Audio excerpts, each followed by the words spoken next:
Welcome to the Delight Your Marriage podcast, the show where you hear from amazing and inspiring wives sharing their struggles, triumphs, and advice for this journey called marriage. Here's your host, Belah Rose. Hi there and welcome. This is the Delight Your Marriage podcast, and I'm so grateful you're here again with me today, Belah Rose. And also I'm talking to Dr. Sandra Glahn, and she's talking about what it was like in her marriage, and then also she gives us some great insight even right away about how we should be able to be on all sorts of the normal spectrum, and that's okay. And even biblically, it's okay. She's got so much resources that I have linked up at delightyourmarriage.com. So go there to check out the resources she mentions. But do listen in, because she's got some really weathered by not only time, but research and digestion of the Bible and scripture and understanding the things I don't even get close to understanding. So I want you to definitely listen in.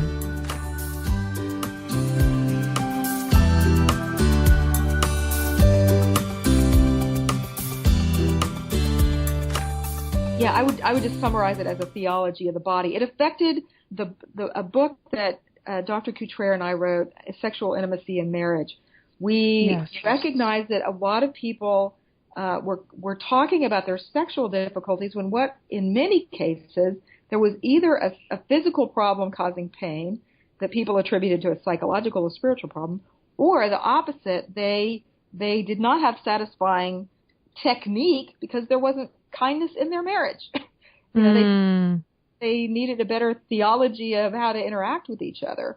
They needed verses like, be kind to one another, tender-hearted and forgiving. And a recognition that the goal of marriage is oneness, which means that there is no one model for what is the ideal marriage. The two of you work out what works for you, where you're most satisfied. And some books will say, gosh, if you're not having sex 3 times a week, you're not meeting each other's needs. It's like, wow, well, you have a guy with low testosterone and a woman with no desire. If they're happy, why are we giving them this standard? It's up to them to decide what their level of satisfaction is. So it comes sort of back to a theology of the body. Again, a view of the human body, a view of marriage that it is something that, God creates this amalgamation of two people. Two do become one in this mysterious way that's bigger than intercourse. And that the goal of marriage is oneness. And that's going to look very different for different couples. Yeah. Well, and that's pretty amazing that you were able to really understand this specifically, because you are in a place of, well, is not the goal of intimacy, isn't it creation, or isn't there, these other things? And I love that lesson is the goal is oneness. I'm interested, when you say the theology of the body, that comes from, if anyone who's unaware, could you just kind of give some explanation behind what that phrase kind of comes from and what that means even? It's been an area of specific academic interest, I would say, since Vatican II. And again, I'm a Protestant, but the Roman Catholics have done some excellent thinking theologically on just a biblical view of the body. And while I landed at a slightly different place than the Roman Catholic theology, for example, we wrote a book on contraception. I believe in contraception as long as it doesn't destroy human life. Again, I don't think it's always the right thing. The goal is oneness. So you work out together.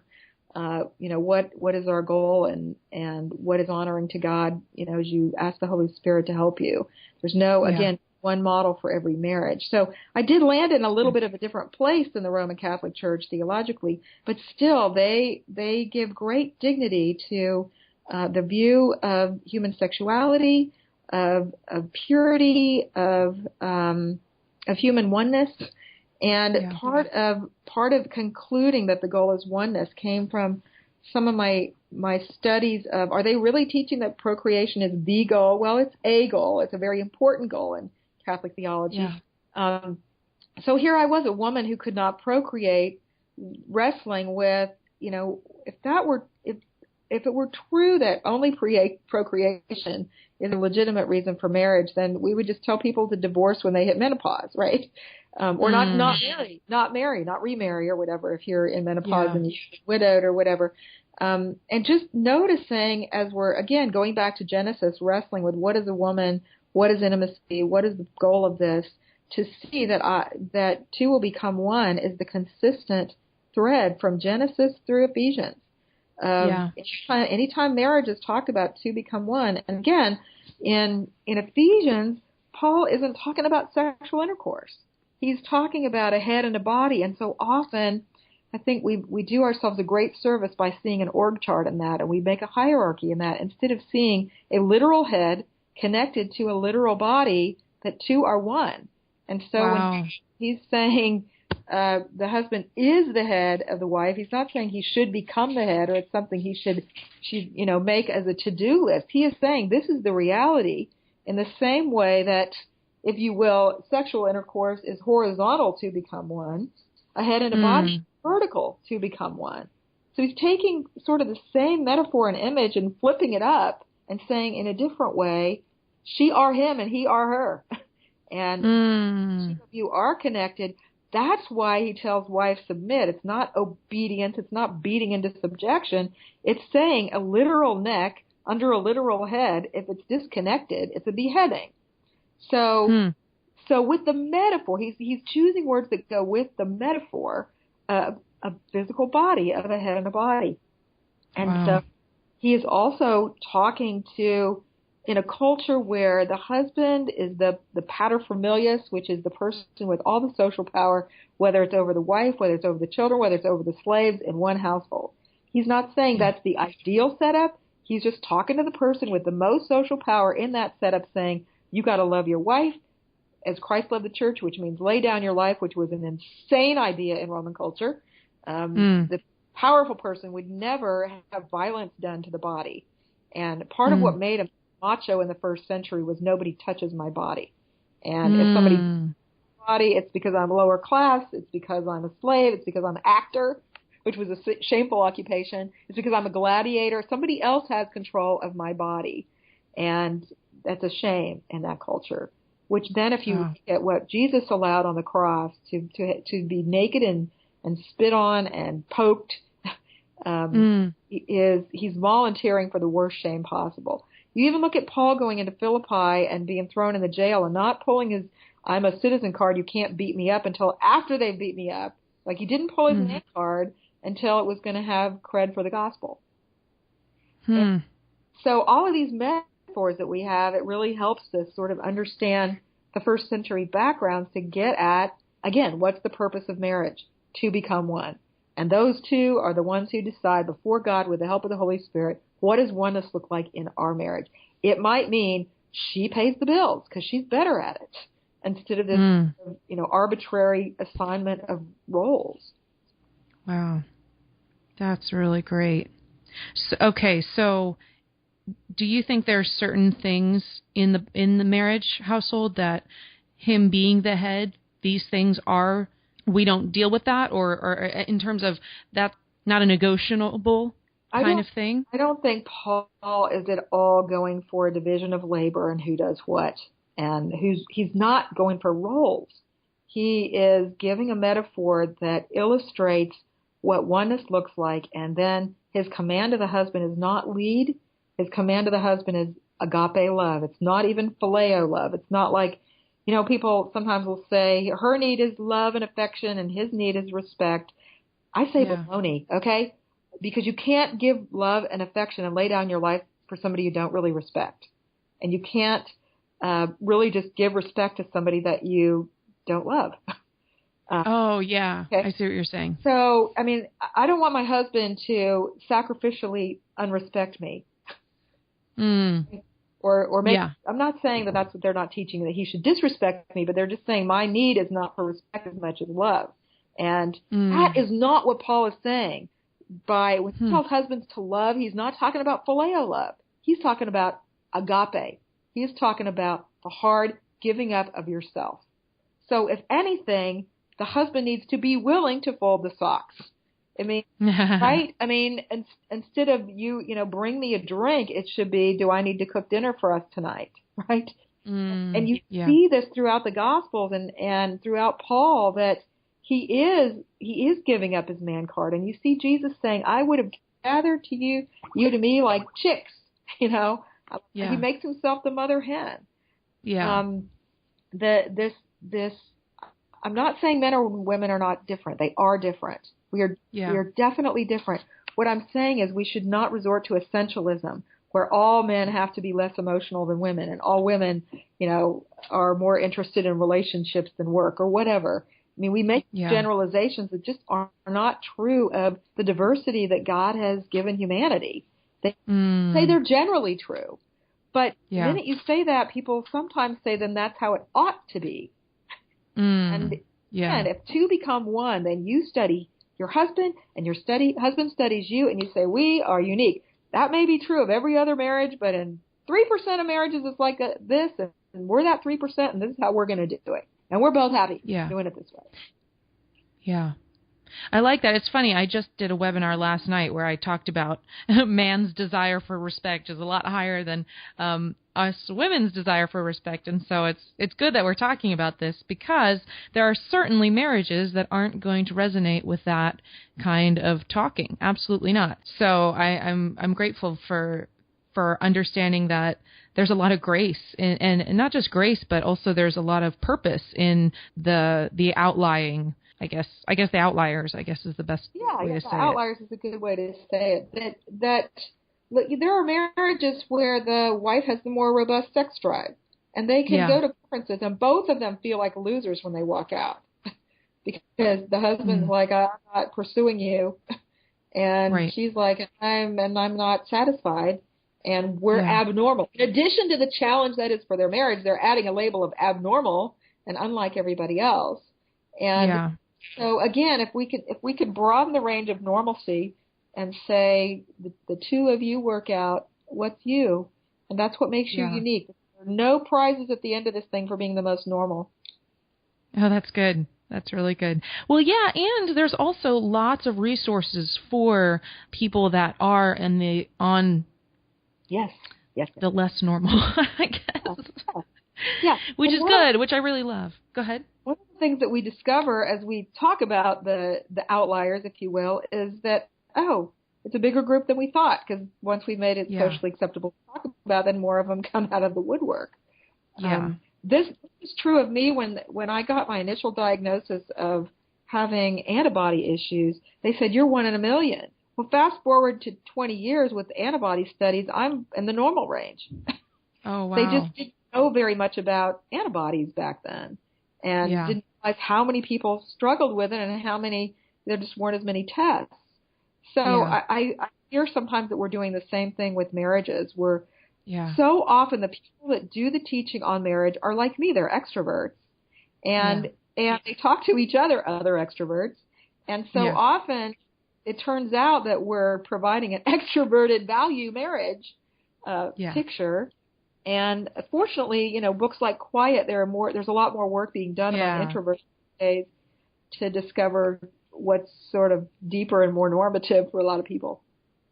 Yeah, I agree with you. And I think that's one thing, actually. I'm not on social media. I'm not on a lot of the places where you'd ever be able to see the following of the Delight Your Marriage podcast. And the reason I do that, there's a couple of reasons, but one in particular is because I don't want anyone to listen to a broadcast and say, this is absolute truth. There is no way, that 500,000 people follow them. Obviously, they've got the right stuff they're bringing out.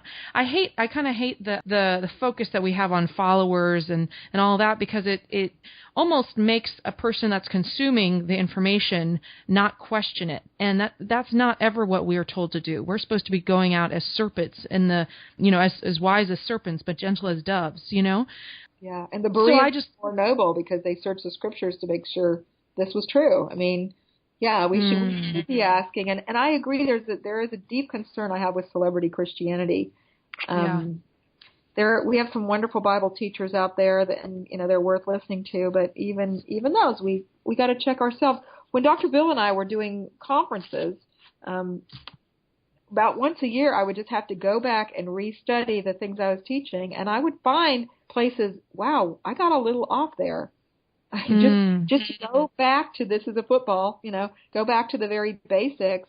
And it's like once I taught something over and over, it changed in my minute ways. And by 15 lectures later, it had just changed, and I had to review what I was teaching. Having seen that in my own life, I'm definitely conscious of it as I'm listening to other speakers. Yeah, I'm so glad that you mentioned that. Yeah. And I think it's funny, this is a little bit of a tangent, but I think it's worth talking about because I think we even get to a place where we would be inconsistent to say something different than what we said before. And that's dangerous because we need to be able to constantly be improving, constantly changing. And like you said, making a change when you realize that God taught you something a little different than you originally had said. And when everything's on Facebook, everything's on social media where it's very hard to actually change what you said. I appreciate that, you've got the strength and the wisdom and the fortitude to go ahead and make that change. One of the challenges as an author is you've engraved it in stone. You have said it right. And I read my earlier stuff sometimes and go, well, there was a lot of truth in there, but she's grown a little bit since then, fortunately. So there's some of it I would like to take back, but I guess that's a good sign, right?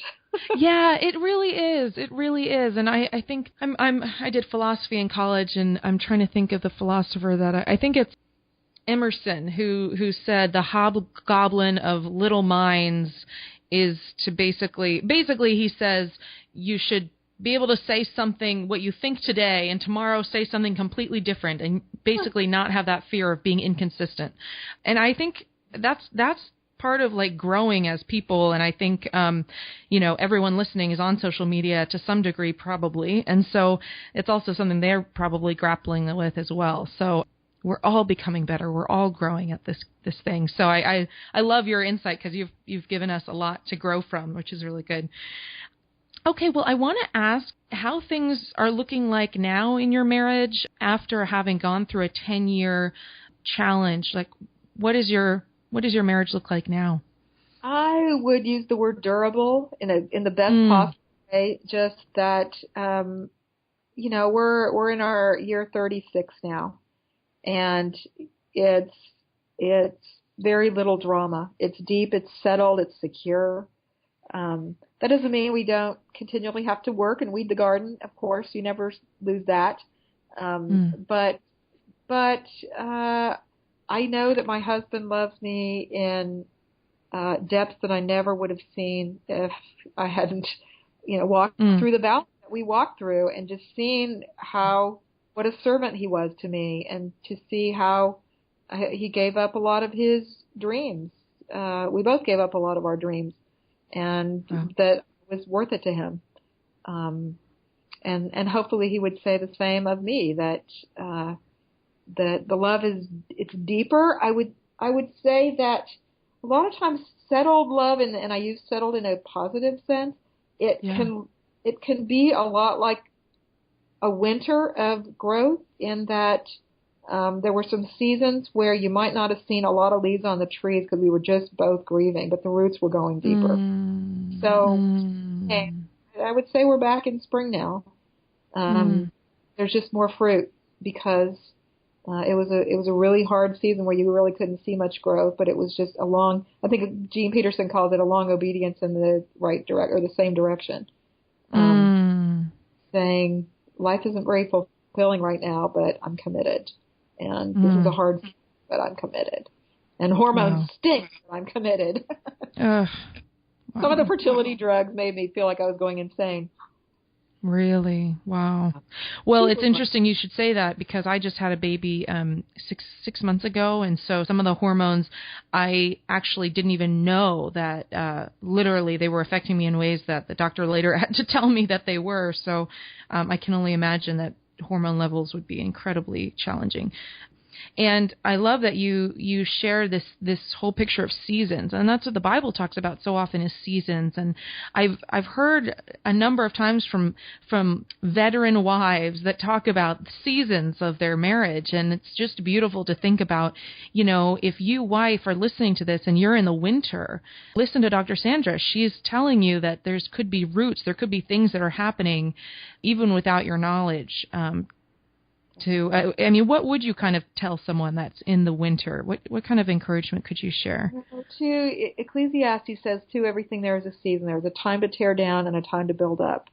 And there are seasons of your marriage where you're not tearing down the marriage, but you might be tearing down old ideas that you had, or old habits that you had, or good habits that you had that are now stifling you.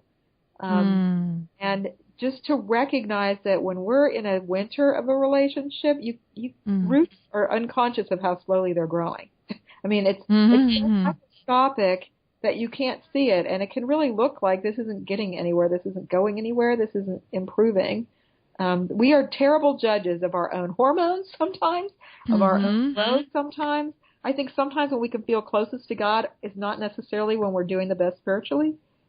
Just our feelings. Our feelings are very important, and we shouldn't discount them, but they're also a terrible gauge of where we are. Yeah, that's good. Well, and what do you think would be the chief three things that's been central to your marital success so far? I would say first and foremost that I was committed to Jesus Christ, and truly committed to Jesus Christ, not just like using it for convenience, but truly committed to discipleship and following my Lord. And having a husband who is too really helps too. I know that I have a good friend whose marriage is flourishing and he's not a believer and she is, but it's been a really hard journey for her. But it is at a good place. And in my own marriage, if there were tensions that came, there were times when I just had to rely on the Spirit to say, you're going to have to change his heart. I can't change him. And sure enough, the Spirit does his work. It might not be as fast as we want it to happen. But the same in me. When we first married, I was terrible at apologizing. I just didn't, I might know I was wrong, but I had a hard time humbling myself. And my husband sat me down one day and said, I acknowledge I got a lot of fault here, but what do you think are the odds that I'm actually always wrong? That's funny. He chose a time when we were not in the middle of conflict and kind of good-naturedly, like, are you seeing this pattern here? Like, I'm always the one who's apologizing and you just don't. And that is not a good long-term healthy pattern. Oh, he was so right. Can you imagine an entire marriage where you never apologize? No, that doesn't work. So, I would say spiritual growth, a commitment to spiritual growth, which includes community, which includes being part of the body of Christ, because there were times when people could speak to one or the other of us because they were in community with us. And I think that in many cases, church is one big support group for your spiritual life and for your marriage. Really, it's like a free support group that you go to every week, and hopefully, like, you're doing the same for other people. You're calling out when they're being dishonest, or you notice that you escalate a lot, even in public. That's not good. Your husband can't really like being embarrassed like that. So the two go together. I would say, a commitment to Christ and spiritual growth and community, but usually a commitment to Christ means you love his bride. Like, he loves his bride, and even though his bride is broken and spotted and got some real problems, you still love her because he loves her. And we're adding to it. We're sinners too. So it's not going to be a perfect setup. I would say those two, and I would say probably the third one I've alluded to is that you study each other and do not try to change things that are not character issues, things that are personality. You're never going to make your husband an introvert if he's an extrovert, or vice versa. You're never going to make your husband energized by conversation if he's not. And so to study your man, study your woman, find out what's her love language. I write my husband love notes all day, but if words aren't really how he receives love, I probably need to go down to the kitchen and make him his favorite homemade mac and cheese. That's not how I would receive love the most, but that's how he receives it. And if I want him to be loved in the way that he most receives love, I got to study him and appreciate his love language. Yeah. No, that's really good. But let me add one more thing. But also to learn to affirm him when he loves me in his own love language. So, for example, going to get the video last night, my personality might not even notice that he did that because that's not how I generally receive love most. So to pay attention so that I do appreciate that he loves me in a way that may be non-traditional in terms of what Valentine's Day his love should look like, but not to look that is an expression of love for him. It doesn't, he has thought of me. He just hasn't thought of me to get me flowers or candies or, write me poetry or something. Yeah, he has loved me by assessing what my need is and meeting it. Yeah. No, that's good. I love that. And even to be looking for when your husband might be doing something that you're like, oh, that he's loving me in that way. That's really good. And now you mentioned your book, and we haven't talked too much about intimacy yet, or we've talked some, but if you're comfortable, would you be willing to share a tip about intimacy that you wish someone let you in on earlier? Yeah, sure. So the book is Sexual Intimacy in Marriage. It's produced by Kriegel, and my late co-author, was William Coutrer, Cutrer, and he had a degree from Dallas Seminary as well. And he started out initially, he's not a fertility doctor, he's an OB-GYN, but he started out doing sort of our initial workup.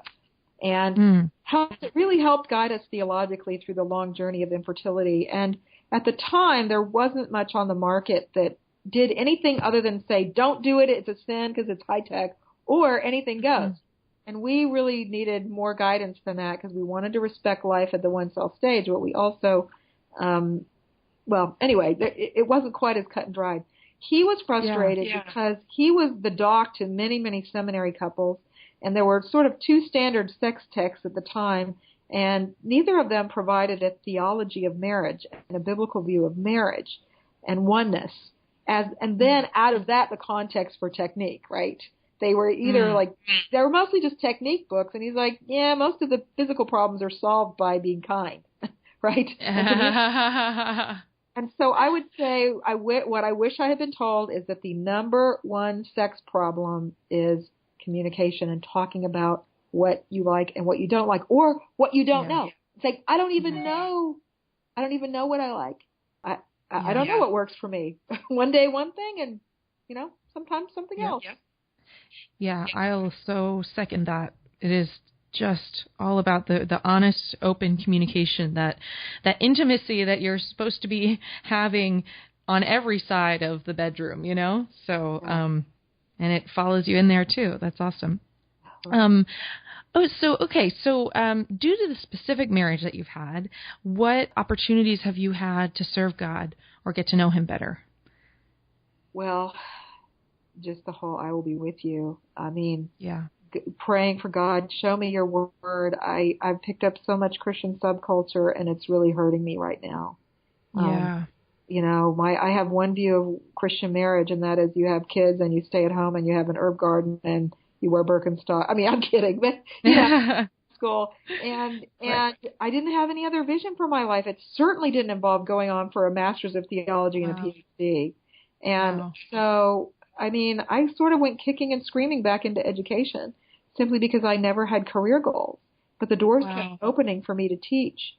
And so I kept thinking, okay, well, I'm not going to be a teacher, but I'm going to have a baby in 6 months, or get pregnant in 6 months.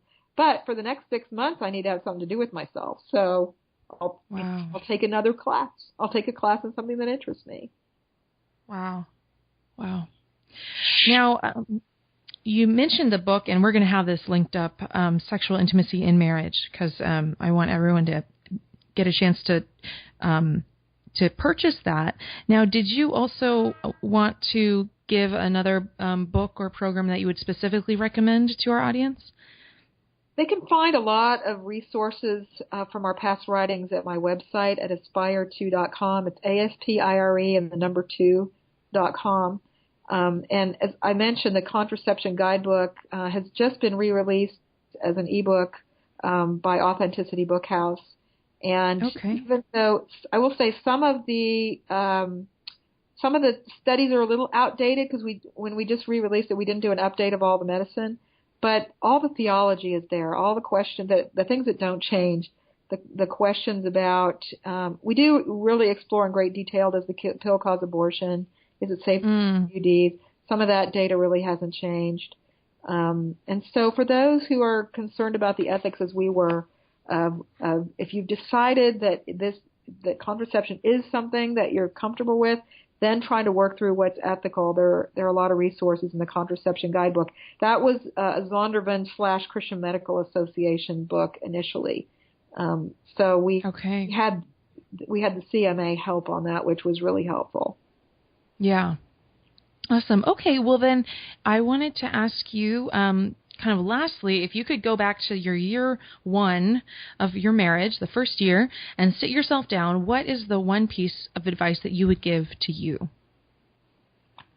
Wow, the one piece of advice I would give to me as a newlywed would be that I need not look at all the other happy marriages and assume, that I'm getting the whole picture. Like, it's easy to compare yourself to everybody else and say, gosh, we must fight more than everybody else in the world. We must have more tension. But also, I would say that the roles don't have to be as rigid as I thought. That idea of really rigid, like I have to be home vacuuming, really, really caused great grief for me when I couldn't be a mother. And that was really the only vision I had for myself and for womanhood. And it took looking at the pre-industrial revolution and going to agrarian societies and being in tenure with my husband to say, okay, that's really a very middle-class view. That stays home with the kids. It's wonderful if you can. Oh my gosh, it's wonderful for the kids and it's wonderful for the mom and for the dad if you can work it out to do that. But most people in most parts of the world, they are just struggling to survive. And contributing to your husband's financial stability is not in any way an attack on his manhood. Jesus Christ himself received the income of the women who traveled with him. And again, it's what you work out. And we find this often with seminary couples. You've got many cases, the husband who is full-time student pursuing the ministry, and you've got the wife who's supporting him. And some folks think that's sort of an attack on manhood. And I say, baloney. If you and your marriage work out that this is what you want to do for this season of your life, it's a form of love. It's a form of sacrifice for the good of the unit long term. You have long-term goals, and you're both doing what you need to pull them off. Yeah. No, that's great. Awesome. Well, you mentioned aspire2.com, but is there any other ways that our audience can connect to you online? Sure. There's a contact form at Aspire2 if you want to write to me personally. I'm happy to do that. If you're interested in looking at some of my work in the New Testament backgrounds, the Engage blog at Bible.org, ENGAGE, the blog at Bible.org. I blog every other Tuesday on those sorts of issues, looking who's Artemis of the Ephesians and what does it matter? Was Timothy being misogynist? Why does Peter talk about, being gentle, quiet? Is he insulting women? All those questions. Theological questions, I blog about / rant about / fire about over at the Engage blog. Oh man, that's exciting. Okay, we'll have all that linked up on our show notes. But I'm so thrilled that you came and talked to us, Dr. Sandra. Thank you so much for everything that you shared in your time. Completely a pleasure. You asked great questions. It's fun talking to you. Oh, thank you.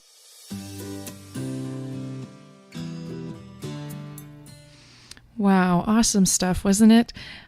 Dr. Glahn has got so many wonderful resources. That's all linked up at delightyourmarriage.com. And I just hope that you've been encouraged today to really continue in whatever season you're in, the winter, the spring, the summer, the fall, and to realize that God's doing things in your midst, even right now. I believe it. And I just pray that you'd be encouraged today to continue living wholeheartedly. God bless you, and I love you. We'll talk soon. Thanks for listening. Stop by delightyourmarriage.com to check out all the show notes, as well as many more resources and articles. Until next time, live with love, wisdom, and passion.